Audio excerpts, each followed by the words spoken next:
ॐ तृतीयोपदेशः शैलवनधात्रीणां यथा धारो हि नायकः सर्वेषां योगतन्त्राणां तथा धारो हि कुण्डली सुप्ता गुरुप्रसादेन यदा जागर्ति कुण्डली तदा सर्वाणि पद्मानि भिद्यन्ते ग्रन्थयोऽपि च प्राणस्य शून्यपदवी तदा राजपथायते तदा चित्तं निरालम्बं तदा कालस्य वञ्चनं सुषुम्ना शून्यपदवी ब्रह्मरन्ध्रः महापथः श्मशानं शाम्भवी मध्ये मार्गश्चेत्येकवाचकः तस्मात् सर्वप्रयत्नेन प्रबोधयितुमीश्वरीं ब्रह्मद्वारे मुखे सुप्तां मुद्राभ्यासं समाचरेत्। महामुद्रा महाबन्धो महावेधश्च खेचरी उड्डीयानं मूलबन्धस्ततो जालन्धराभिदः करणी विपरीताख्या वज्रौलीशक्तिचालनम् इदं हि मुद्रादशकं जरामरणनाशनम् आदिनाथोदितं दिव्यम् अष्टैश्वर्यप्रदायकं वल्लभं सर्वसिद्धानां दुर्लभं मरुतामपि गोपनीयं प्रयत्नेन यथा रत्नकरण्डकं कस्यचिन्नैव वक्तव्यं कुलस्त्रीसुरतं यथा अथ महामुद्रा पादमूलेन वामेन योनिं सम्पीड्य दक्षिणां प्रसारितं पदं कृत्वा कराभ्यां धारयेद्दृढं कण्ठे बन्धं समारोप्य धारयेद्वायुमूर्ध्वतः यथा दण्डहतः सर्पो दण्डाकारः प्रजायते ऋज्विभूता तथा शक्तिः कुण्डली सहसा भवेत् तदा सा मरणावस्था जायते द्विपुटाश्रया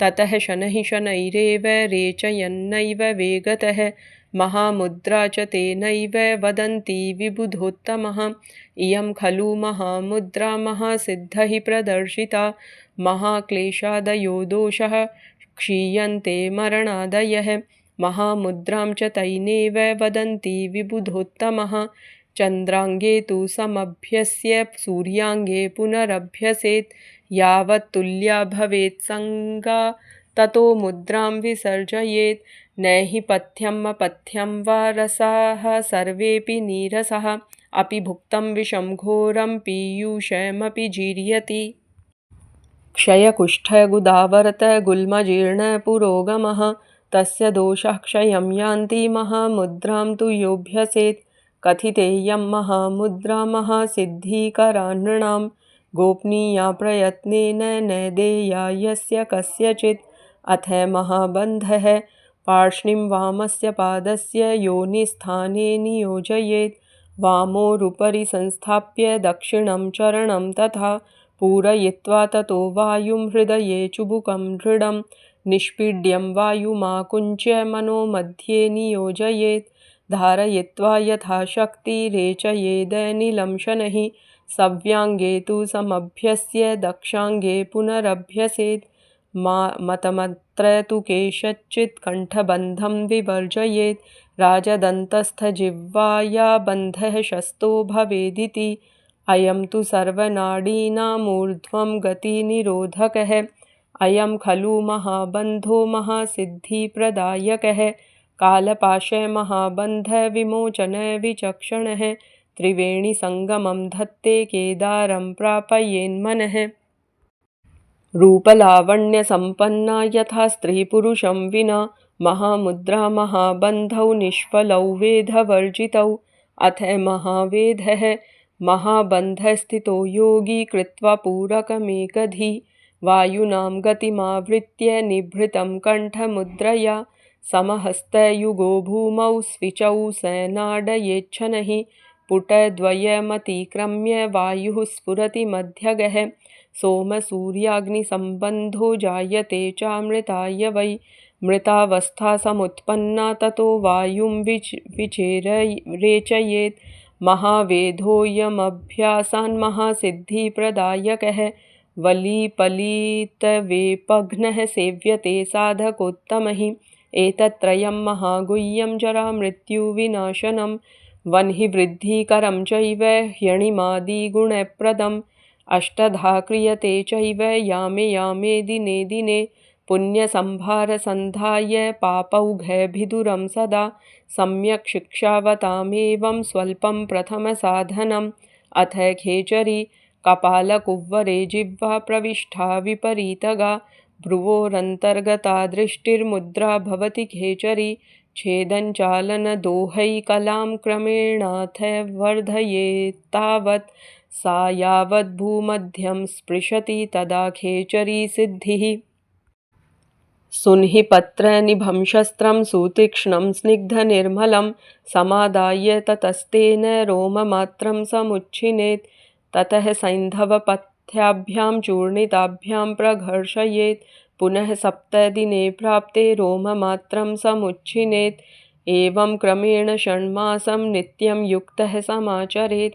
षण्मासाद्रसनामूलशिराबन्धः प्रणश्यति कलां पराङ्मुखीं कृत्वा त्रिपथे परियोजयेत्। सा भवेत् खेचरी मुद्रा व्योमचक्रं तदुच्यते।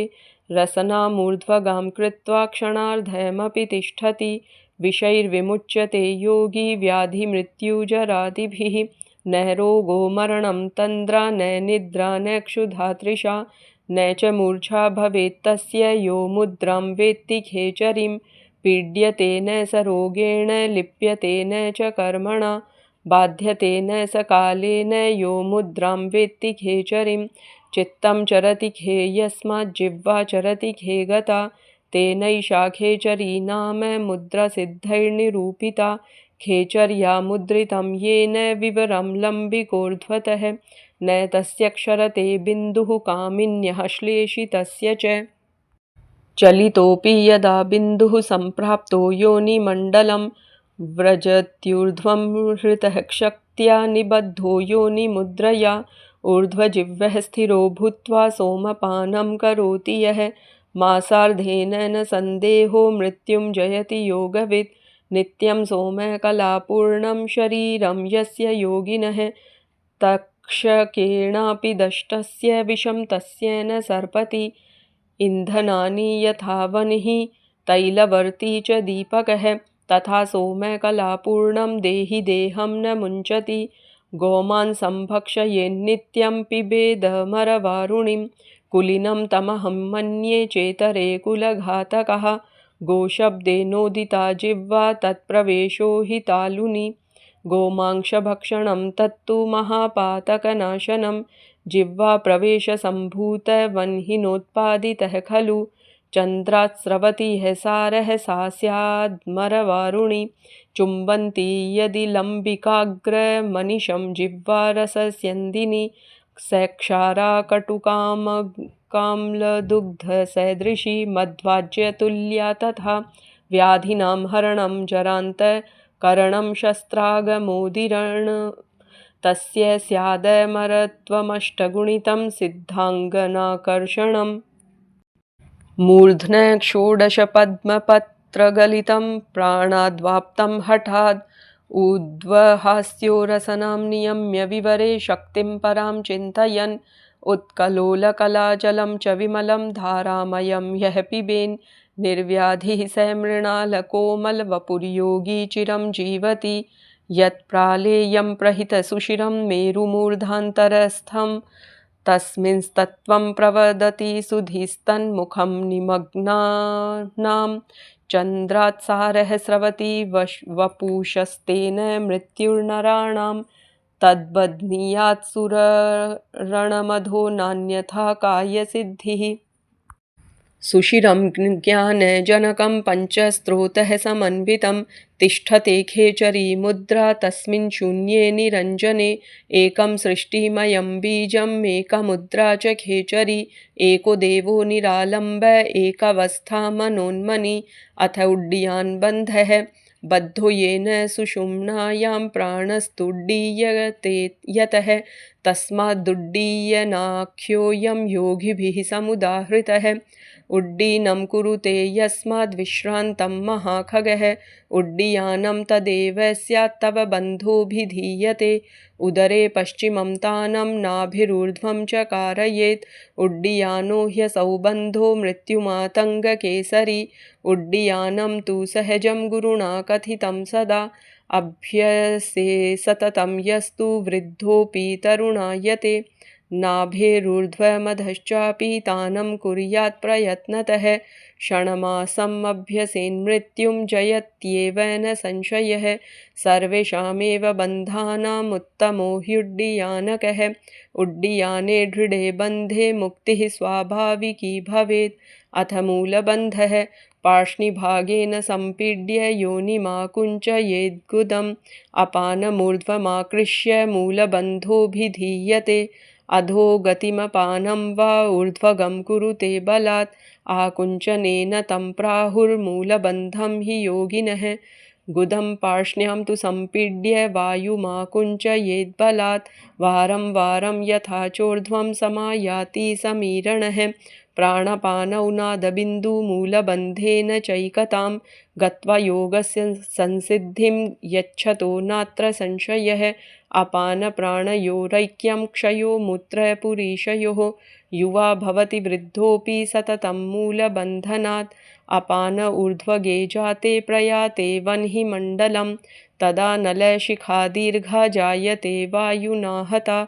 ततो यातो वह्नय अपानौ प्राणमुष्णस्वरूपकं तेनात्ययन्त प्रदीपस्तु ज्वलनो देहजस्तथा।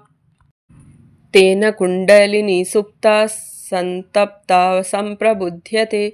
दण्डाहता भुजङ्गीव निःश्वस्य ऋजुतां व्रजेत्। बिलं प्रविष्टेव ततो ब्रह्मनाड्यं तरं व्रजेत्। तस्मान्नित्यं मूलबन्धः कर्तव्यो योगिभिः सदा। अथ जलन्धरबन्धः कण्ठमाकुञ्च्य हृदये स्थापयेत् चिबुकं दृढं। बन्धुजालन्धराख्योऽयं जरामृत्युविनाशकः। बध्नाति हि शिराजालमधोगामी नभोजलं। ततो जालन्धरो बन्धः कण्ठदुःखौघनाशनः। जालन्धरे कृते बन्धे कण्ठसङ्कोचलक्षणे न पीयूषं पतत्यग्नौ न च वायुः प्रकुप्यति। कण्ठसङ्कोचनेनैव द्वे नाड्यौ स्तम्भयेद्दृढं। मध्यचक्रमिदं ज्ञेयं षोडशाधारबन्धनं। मूलं स्थानं समाकुञ्च्य उड्डीयानं तु कारयेत्। इडां च पिङ्गलां बद्धा वाहयेत् पश्चिमे पथि। अनेनैव विधानेन प्रयाति पवनो लयं। ततो न जायते मृत्युर्जरारोगादिकं तथा। बन्धत्रयमिदं श्रेष्ठं महासिद्धैश्च सेवितं। सर्वेषां हठतन्त्राणां साधनं योगिनो विदुः। यत्किञ्चित् स्रवते चन्द्रादमृतं दिव्यरूपिणः तत्सर्वं ग्रसते सूर्यः तेन पिण्डो जरायुतः। अथ विपरीतकरणिमुद्रा तत्रास्ति करणं दिव्यं सूर्यस्य मुखवञ्चनं। गुरूपदेशतो ज्ञेयं न तु शास्त्रार्थकोटिभिः। ऊर्ध्वं नाभेरधस्तालोरूर्ध्वं भानुरधः शशि। करणी विपरीताख्या गुरुवाक्येन लभ्यते। नित्यमभ्यासयुक्तस्य जठराग्निविवर्धिनी। आहारो बहुलस्तस्य सम्पाद्यः साधकस्य च। अल्पाहारो यदि भवेदग्निर्दहति तत्क्षणात्। अधः शिराश्चोर्ध्वं पादः क्षणं स्यात् प्रथमे दिने। क्षणाच्च किञ्चिदधिकमभ्यस्येच्च दिने दिने। वलितं पलितं चैव षण्मासोर्ध्वं न दृश्यते। याममात्रं तु यो नित्यम् अभ्यसेत्तु कालजित्। अथ वज्रौली स्वेच्छया वर्तमानोऽपि योगोक्तैर्नियमैर्विना। वज्रौलिं यो विजानाति स योगी सिद्धिभाजनं। तत्र वस्तुद्वयं वक्ष्ये दुर्लभं यस्य कस्यचित्। क्षीरं चैकं द्वितीयं तु नारी च वशवर्तिनी। मेहनेन शनैः सम्यगूर्ध्वाकुञ्चनमभ्यसेत्। पुरुषोऽप्यथवा नारी वज्रौली सिद्धिमाप्नुयात्। यत्नतः शस्तनालेन फुत्कारं वज्रकन्दरे शनैः शनैः प्रकुर्वीत वायुसञ्चारकारणात्। नारी भगे पदद्बिन्दुरभ्यसेनोर्ध्वमाहरेत्। चलितं च निजं बिन्दुमूर्ध्वमाकृष्य रक्षयेत्। एवं संरक्षयेद्बिन्दुं जयति योगवित्। मरणं बिन्दुपातेन जीवनं बिन्दुधारणात्। सुगन्धो योगिनो देहे जायते बिन्दुधारणात्। यावत् बिन्दुः स्थिरो देहे तावत् कालं भयं कुतः।